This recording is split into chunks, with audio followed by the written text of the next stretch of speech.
નમસ્કાર, આપ જોઈ રહ્યા છો મંતવ્ય ન્યૂઝ અને ગુજરાત એટ 7 સાથે હું છું આપની સાથે નંદની। સમાચારોની શરૂઆત કરીશું। હવામાન નિષ્ણાંતોએ ગુજરાતના ચોમાસા અંગે મહત્વપૂર્ણ આગાહી કરી છે, જે ખેડૂતોને સામાન્ય જનમાં આવ્યું છે। डे 1 से लेकर डे 5 तक ड्राई वेदर प्रिवेल करेगा। डे 6 और डे 7 में आइसोलेटेड प्लेसेस पे लाइट टू मॉडरेट रेन होने का पूर्वानुमान है दोनों रीजन, गुजरात रीजन और सौराष्ट्र और पश्चिमी। और मैक्सिमम टेम्परेचर की बात करेंगे तो आने वाले 7 दिनों के लिए मैक्सिमम टेम्परेचर में ज़्यादा सिग्निफिकेंट चेंज होने का पूर्वानुमान, ज़्यादा सिग्निफिकेंट चेंज नहीं होगा। और हम हॉट एंड ह्यूमिड कंडीशन की बात करेंगे तो डिस्कम्फर्ट कंडीशंस आने वाले 5 दिनों में बनी रहेगी due to hot and humid air के कारण। और डे 1 से लेकर डे 5 तक दोनों गुजरात दोनों कोस्ट में, सौराष्ट्र और गुजरात कोस्ट दोनों रीजन में। ગુજરાતભરમાં સ્થાનિક સ્વરાજ્યની ચૂંટણી પહેલા રિસોર્ટ પોલિટિક્સનો ટ્રેન્ડ ઝડપથી ફેલાવશે। રાજ્યના અનેક શહેરોમાં કોંગ્રેસે પોતાના ઉમેદવારોને તૂટવાના ભયથી અજ્ઞાત સ્થળોએ ખસેડ્યા છે। ઘરના જ ઘાતકી આ કહેવત અત્યારે કોંગ્રેસને બરાબર લાગુ પડે એમ છે, કેમ કે ગુજરાતના રાજકારણમાં નવું જ ટ્રેન્ડ સેટ થયો છે। ફોર્મ ભરવું કોંગ્રેસ કે આપમાંથી અને અંતિમ ઘડીએ દગો દઈને ભાજપના ઉમેદવાર બની જવું। દાહોદ હોય કે વાવથરાદ કે પછી અમદાવાદ જેવું મહાનગર કેમ ન હોય, ઉમેદવારોના વિશ્વાસઘાતથી કોંગ્રેસ લાચાર દેખાઈ રહી છે, કારણ કે જે નેતાજી સવારે કોંગ્રેસમાં હોય છે તે બપોર પડતા જ ભાજપમાં આવી જાય છે। કોંગ્રેસનો આક્ષેપ છે કે ઉમેદવારોને ધમકી અને લાલચ આપીને ફોર્મ પાછું ખેંચાવવા પ્રયાસો થઈ રહ્યા છે। બીજી તરફ ભાજપે આ તમામ આરોપોને નકારી કાઢ્યા છે। રાજકીય દ્રષ્ટિએ જોઈએ તો પક્ષાંતર અને વિશ્વાસઘાતના ભય વચ્ચે પક્ષો પોતાના ઉમેદવારોને બચાવવા નવી વ્યૂહરચનાઓ અપનાવી રહ્યા છે। આ સમગ્ર સ્થિતિ દર્શાવે છે કે ગુજરાતમાં સ્થાનિક ચૂંટણી પણ જે નવા અને જે ઉમેદવારો છે એને જ્યારે ધમકીના આવી રીતના ફોર્મ મળ્યા, ધમકી માટેના ફોન આવ્યા હતા, તેથી અમારા શહેર પ્રમુખશ્રીએ આ માટે થઈ અને એક જે નવા ઉમેદવારો છે જેને ધમકી મળી છે એવા ડઝનેકથી ઉપરના જે ઉમેદવારો છે એને અજ્ઞાત સ્થળે લઈ ગયા છે અને જે 15 તારીખ જે ખેંચવાનો એટલે કે ફોર્મ ખેંચવાનો જે સમય છે ત્યાં સુધી એ લોકોને અજ્ઞાત સ્થળે લઈ ગયા છે।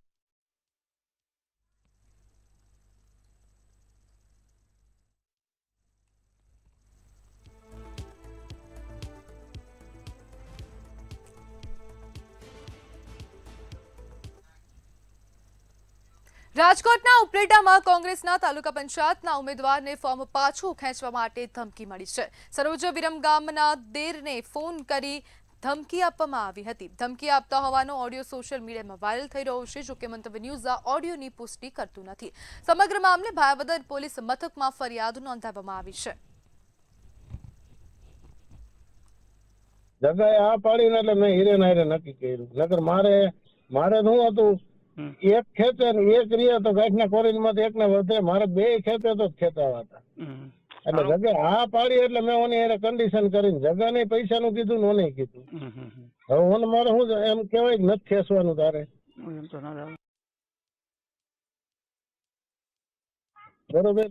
હવે જો જગે ચૂંટણી લડ્યો ભરત એટલે આપણો સંબંધ તો ત્યાં વયો ગયો, પછી જિંદગી જગાની બગાડ નાખે। ઉમેદવાર સરોજબેન જગદીશભાઈ વિરમગામાના દેર ભરતભાઈને કોઈ મોબાઈલ નંબર ઉપરથી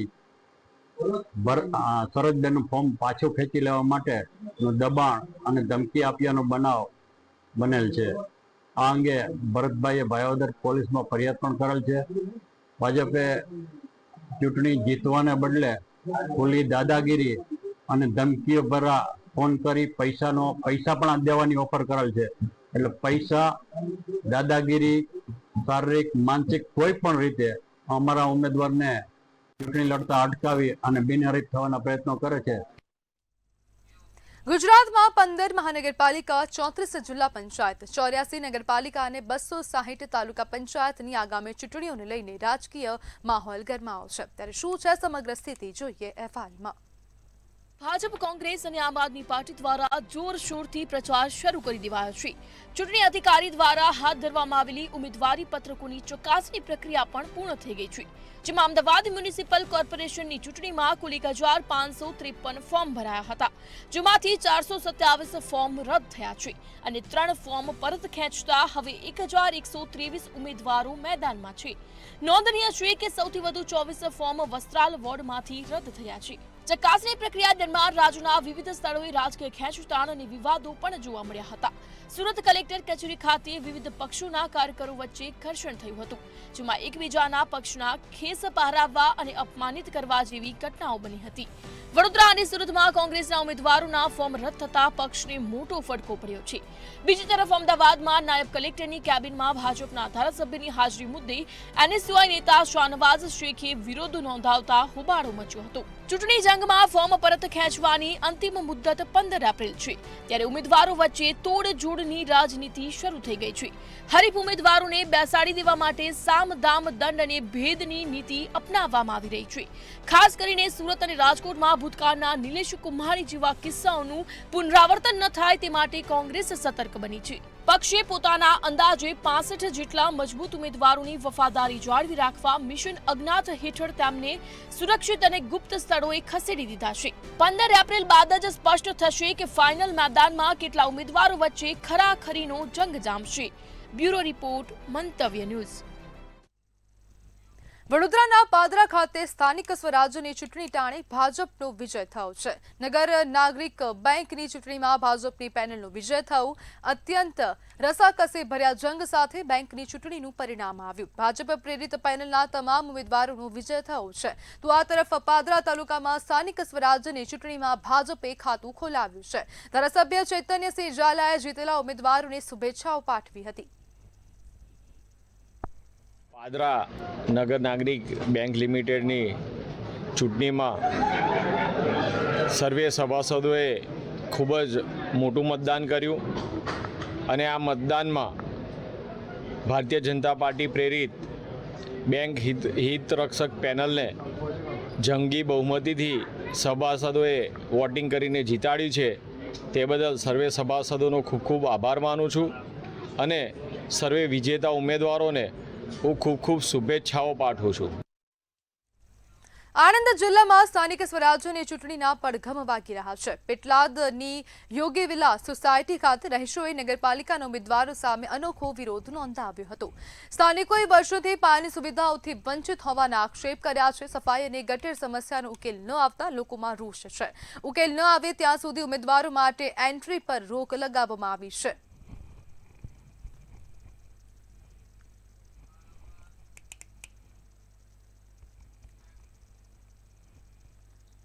સુરેન્દ્રનગર જિલ્લામાં સ્થાનિક સ્વરાજ્યની ચૂંટણી પહેલા રાજુ કરપડાની વધતી સંપત્તિ રાજકીય ચર્ચાનો મુદ્દો બની છે.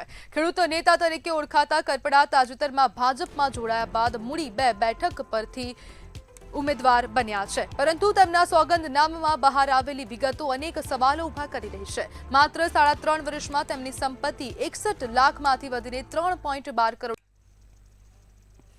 મહેસાણા મહાનગરપાલિકા ચૂંટણીનો જંગ શરૂ થઈ ચૂક્યો છે અને સ્થાનિક લોકોમાં પોતાના વિસ્તારની સમસ્યાઓને લઈને વિરોધ વંટોળ ઉઠી રહ્યા છે. શહેરમાં તાવડિયા રોડ વિસ્તારમાં ઘણા લાંબા સમયથી ગંદકી, ગટર, રોડ અને વરસાદી કેનાલની સમસ્યા યથાવત છે. વર્ષોથી રહીશોની માંગણી છે કે વરસાદી કેનાલ ઉપર રોડ બનાવવામાં આવે તો સાંકડો રોડ પહોળો થાય. જો રોડ પહોળો થાય તો ટ્રાફિકની સમસ્યા ઉકેલાઈ શકે છે. ખુલ્લી કેનાલ પડી જવાની ઘટનાઓ પણ બંધ થાય અને લોકો અકસ્માતનો ભોગ ન બને. આ વિસ્તારમાં ખુલ્લી ગટરના કારણે ગંદકી પણ ફેલાઈ રહી છે. આથી સ્થાનિક રહીશોમાં આક્રોશ છે અને સમસ્યાઓ તાત્કાલિક ઉકેલાય તેવી માંગ કરવામાં આવી છે. તાવડિયા ચોકડીથી થઈ છે તાવડિયા ગામ તરફ જે રોડ જાય છે એ રોડ જો ખુલ્લો કરીને દબાણો હટાવી અને જો પહોળો કરવામાં આવે તો આ ટ્રાફિકની સમસ્યા દૂર થાય તેમ છે. બીજું કે વચ્ચે ડિવાઈડર નાખીને સ્ટ્રીટ લાઇટ નાખવામાં આવે તો રોનક અલગ આવે. બીજું કે કચરોની જે સફાઈ પણ નિયમિત થાય એ પણ અમારી માગણી છે. બીજું કે આ એરિયામાં પાણીની મહત્વની સમસ્યા છે. નર્મદાનું પાણી નિયમિત આવતું નથી. બાલ મંદિર જરૂર છે, પ્રાથમિક શાળાની જરૂર છે, પછી અમારું અહીં સિવિક સેન્ટર છે એની પણ ખાસ જરૂર છે. વત્તા અહીંયા રોડ પહોળો કરવાની ખાસ જરૂર છે અને સ્ટ્રીટ લાઇટો રાતે લગભગ બંધ જેવી રહેશે. એટલે સ્ટ્રીટ લાઇટો ખાસ કરવાની જરૂર છે. સ્ટ્રીટ લાઇટો સિવાય તો અંધારું રહે એટલે અંધારામાં એક્સિડન્ટ થવાનો ભય બહુ રહે છે. બરાબર, એટલે એક્સિડન્ટ ના થાય એના માટે સ્ટ્રીટ લાઇટો સત્વરે ચાલુ થાય અને બધી જ ચાલુ થાય એવી આપને વિનંતી છે. વત્તા સફાઈનું વચ્ચે સવારે લોકો આવી અને પેલા એઠવાડ નાખી જાય છે 4 રસ્તા પર. ભાભરની વિજયનગર સોસાયટી પાસે ઘણા સમયથી ગટરના ગંદા પાણીનો પ્રશ્ન વિકરાળ બન્યો છે. મુખ્ય માર્ગ પર ગટરનું પાણી ભરાઈ રહેતા સ્થાનિકોમાં ભારે રોષ જોવા મળી રહ્યો છે. રોષે ભરાયેલા સ્થાનિકોએ બેનરો લગાવીને વિરોધ નોંધાવ્યો હતો. સમસ્યાનું તાત્કાલિક ધોરણે ઉકેલ લાવવાની માંગ કરવામાં આવી હતી. ઉકેલ નહીં આવે તો ચૂંટણીનો બહિષ્કાર કરવાની ચીમકી ઉચ્ચારવામાં આવી છે.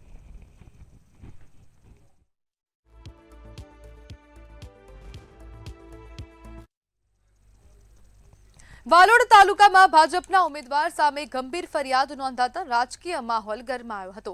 મોરદેવી એસટી અનામત બેઠક પરથી ચૂંટણી લડી રહેલા જોશેભાઈ કબીર ગામિત સામે ખોટું સોગંદનામું રજૂ કરવાનો આક્ષેપ કરવામાં આવ્યો. ફરિયાદ મુજબ ઉમેદવારે પોતાને હિન્દુ ગામિત તરીકે દર્શાવ્યા છે, જ્યારે હકીકતમાં તેઓ ખ્રિસ્તી ધર્મ અનુસરે છે, જેના કારણે અનુસૂચિત જનજાતિનો દરજ્જો લાગુ પડતો નથી તેવી દલીલ કરવામાં આવી. જેમાં આજરોજ વાલોડ તાલુકા પંચાયત મોરદેવી બેઠક નંબર 9 એસટી અનામત છે, જેમાં ભારતીય જનતા પાર્ટીના મેન્ડેટ ઉપર શ્રી જોસેફભાઈ કબીરભાઈ ગામિત ઉમેદવારી નોંધાવેલ છે. તેઓ શ્રીના વિરુદ્ધ વાંધાજી કેવસિંહભાઈ કુમનભાઈ ચૌધરી કાસ્ટ સર્ટિફિકેટ અંગે વાંધા રજૂ કરેલ છે. મોરદેવી સીટ નંબર 9 એના પર જે જોસેફભાઈ કબીરભાઈ ગામિતને કે બીજેપી તરફથી ટિકિટ આપવામાં આવી છે, એ ખરેખર એમ જોવા જાય તો એસટી રિઝર્વ સીટ છે. હવે એમના માટે એમને એ ક્રિશ્ચન છે એટલે એ આ સીટ પરથી લડી શકતો નથી. ડાંગ જિલ્લા કોંગ્રેસ પ્રભારી રાજેશ ગામિતની સામે ગંભીર આક્ષેપો કરવામાં આવ્યા છે. વઘઈ તાલુકા કોંગ્રેસ સમિતિના પ્રમુખ ધનશરામ ભોઈએ અને સુબીર તાલુકા કોંગ્રેસ સમિતિ પ્રમુખે રાજીનામા આપ્યા છે. ધનશરામ ભોઈ અને ગુલાબભાઈ ગાંગુડે પ્રદેશ પ્રમુખને લખેલ લેટર વાયરલ થયો છે. પક્ષના તાલુકા પ્રમુખ હોવા છતાં તેમને ચૂંટણી પ્રક્રિયામાં અંધારામાં રાખવામાં આવ્યા હોવાના આક્ષેપ કરવામાં આવ્યા છે. 3 તાલુકા પૈકીના 2 તાલુકા કોંગ્રેસ પ્રમુખના રાજીનામામાંથી ડાંગનું રાજકારણ ગરમાયું છે.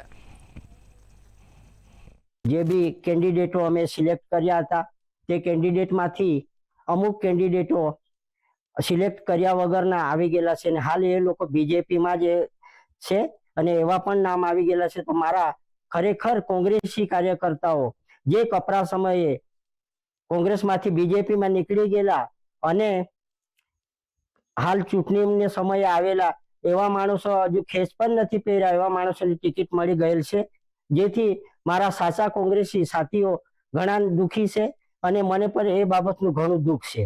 કેમ કે એમને અમે વચન આપ્યું હતું કે તમે કોંગ્રેસમાં તનતોડ મહેનત કરો, એક દિવસ તમારા આવશે. આ સ્થાનિક સ્વરાજ્યની ચૂંટણીમાં મેં પણ તાલુકા પંચાયત 2 બારખાંદિયા પર ઉમેદવારી નોંધાવી હતી.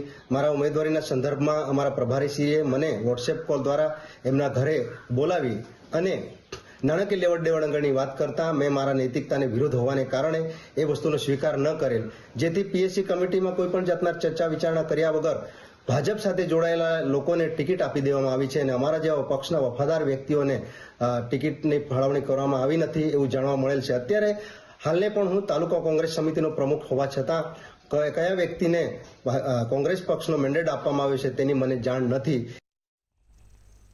ખેડા જિલ્લાના બસો તાલુકા પંચાયતની ચૂંટણીમાં મતદાન પહેલા જ 2 બેઠકો બિનહરીફ બની જતા રાજકીય સમીકરણોમાં ફેરફાર આવ્યો છે. બીજી એક બેઠક પર કોંગ્રેસને મોટો ઝટકો લાગ્યો હતો, જ્યાં ઉમેદવારનું જ્ઞાતિ પ્રમાણપત્ર અન્ય રાજ્યનું હોવાને કારણે ફોર્મ રદ થયું હતું.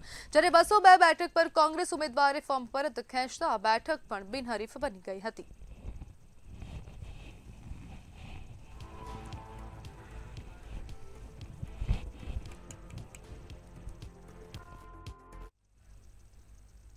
વલસાડ જિલ્લાના ઉમરગામના મામલતદાર ડીસી બ્રાહ્મણ કાછેએ આપઘાત કર્યો છે. તેમણે ઉમરગામ રેલવે સ્ટેશન પર ટ્રેન નીચે પડતું મૂકી જીવન ટૂંકાવ્યું હતું. વલસાડમાં તેમના નિવાસ સ્થાને પ્રાર્થના સભાનું આયોજન કરવામાં આવ્યું હતું અને તેમના નિવાસ સ્થાનથી અંતિમ યાત્રા યોજાઈ હતી. મામલતદારના આપઘાતને લઈને સમગ્ર જિલ્લા વહીવટી તંત્રમાં ખળબળાટ મચી ગયો છે. તેમની અંતિમ યાત્રામાં જિલ્લા કલેક્ટર ભવ્ય વર્મા, અધિક કલેક્ટર મહિપાલસિંહ ચુડાસમા, ધારાસભ્ય રમણ પાટકર, ધારાસભ્ય અરવિંદ પટેલ સહિત જિલ્લાના ઉચ્ચ અધિકારીઓ અને પદાધિકારીઓ ઉપસ્થિત રહ્યા હતા અને મામલતદારને શ્રદ્ધાંજલિ અર્પણ કરી પરિવારને સાંત્વના આપી હતી.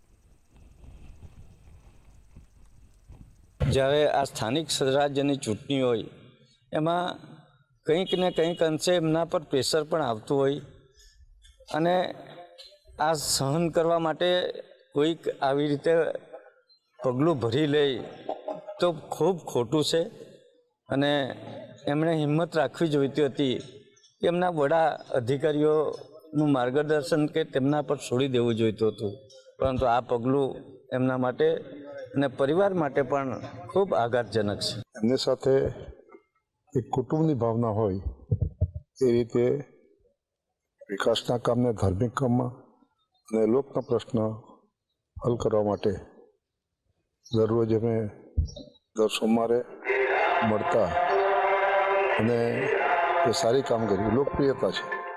આખા ઉમરગામ તાલુકામાં અમારા સરપંચ હોય, તાલુકા પંચાયત સભ્ય હોય, જિલ્લા પંચાયત સભ્ય હોય, દરેક સાથે વ્યવહાર ખૂબ સુંદર સારો હતો.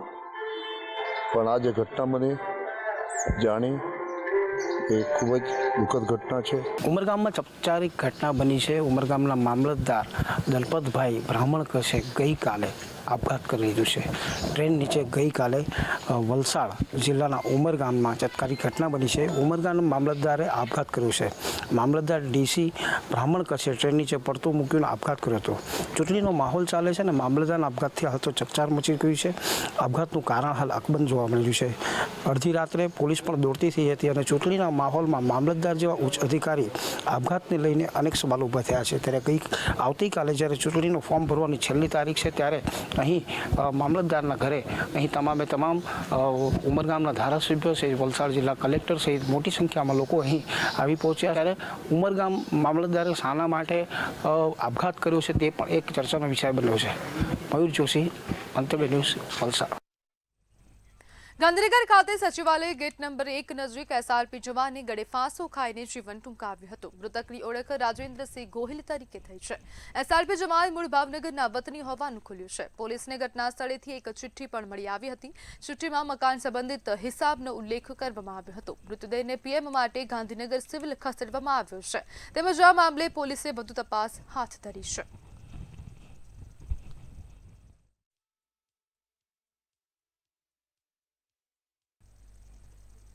સમાચારમાં આગળ વાત કરીએ તો પાટણ ખાતેથી સમાચાર સામે આવી રહ્યા છે. તલાટી લાંચ લેતા ઝડપાયા છે. તો એસીબી દ્વારા સફળ ટ્રેપ ગોઠવવામાં આવી હતી અને તેને જ લઈને હવે જે તલાટી છે તે રંગે હાથ લાંચ લેતા ઝડપાયા છે. 70,000ની લાંચ લેતા હમીરભાઈ ઠાકોર રંગે હાથ ઝડપાયા છે. જેમાં શંખેશ્વરમાં એસીબીની કાર્યવાહી, લાંચની રકમ સાથે આરોપી ઝડપાયો છે. તો લાંચિયા અધિકારીને પકડી પાડવામાં આવ્યો છે. માટીની પરવાનગી બદલ લાંચ માંગતા તલાટી સામે કાર્યવાહી કરાઈ છે. એસીબીએ ₹70,000ની લાંચ રિકવર કરી આરોપીની ધરપકડ કરી છે. તો મહત્વપૂર્ણ સમાચાર પાટણ ખાતેથી સામે આવી રહ્યા છે. એસીબી દ્વારા સફળ ટ્રેપનું આયોજન કરાયું હતું. રંગે હાથ તલાટીને લાંચ લેતા ઝડપી પાડવામાં આવ્યા છે. ₹70,000ની લાંચ લેતા હમીરભાઈ ઠાકોર જેઓ તલાટી છે તેમને રંગે હાથ ઝડપી પાડવામાં આવ્યા છે. તો શંખેશ્વરમાં એસીબીની કાર્યવાહી, લાંચની રકમ સાથે આરોપીને ઝડપી પાડવામાં આવ્યો. માટીની પરવાનગી બદલ લાંચ માંગવામાં આવી હતી તે બદલ હવે તલાટીની સામે કાર્યવાહી કરવામાં આવી છે. એસીબીએ ₹70,000ની લાંચ રિકવર કરી કાર્યવાહી હાથ ધરી છે અને તલાટીની. તો ગુજરાત@7માં હાલ બસ આટલું જ. વધુ માહિતી માટે જોતા રહો મંતવ્ય ન્યૂઝ. નમસ્કાર.